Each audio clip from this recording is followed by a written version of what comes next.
Hello friends, welcome to மங்கை சமையல். வாங்க மங்கை சமையலில் சம்பா கோதுமை வச்சு எப்படி உப்புமா பண்ணுறேன்னு பார்க்கலாம். ஸ்டவ் ஆன் பண்ணி கடாயை வச்சுக்கிறேன். 2 டேபிள் ஸ்பூன் தேங்காய் எண்ணெய் சேர்த்துக்கிறேன். கடுகு, உளுந்து, கடலைப்பருப்பு சேர்த்துக்கலாம்.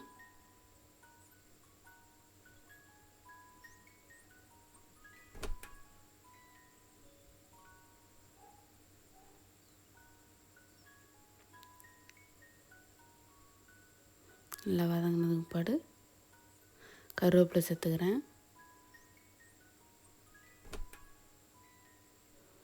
2 பட்டை, 2 கிராம்பு, 1 ஸ்பூன் சோம்பு சேர்த்துக்கிறேன். வறுத்ததுக்கு பிறகு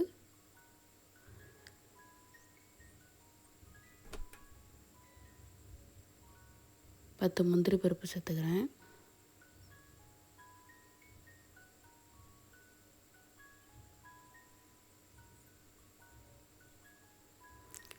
ரெண்டு பச்சை மிளகாய் குறுக்க வெட்டி சேர்த்துக்கிறேன்.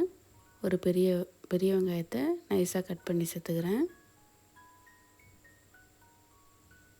நல்லா வதங்கினதுக்கு பாடு ஒரு தக்காளியை நைஸாக கட் பண்ணி சேர்த்துக்கிறேன்.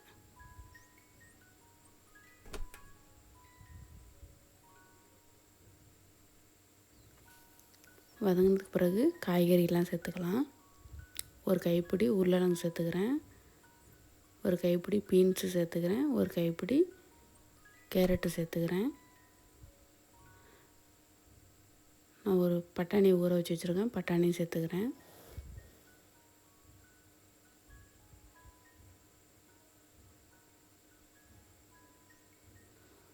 கால் ஸ்பூன் மஞ்சள்தூள் சேர்த்துக்கிறேன். நான் 1 கப் சம்பா கோதுமை எடுத்துருக்கேன், அதுக்கு நான் 3 கப் தண்ணி எடுத்துக்கிறேன்.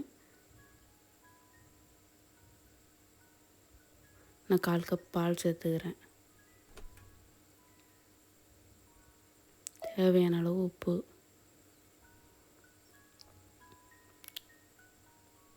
எல்லாம் நல்லா கொதிச்சதுக்கு பிறகு நான் சம்பா கோதுமையை வறுத்து ஆற வச்சு வச்சுருக்கேன், அதையும் சேர்த்துக்கிறேன்.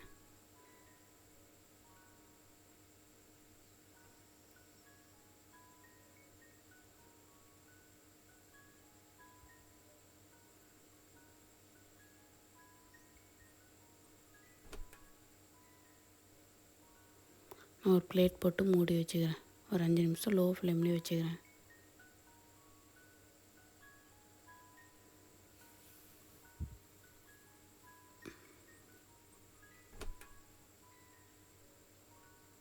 உப்புமா ரெடி ஆகிட்டு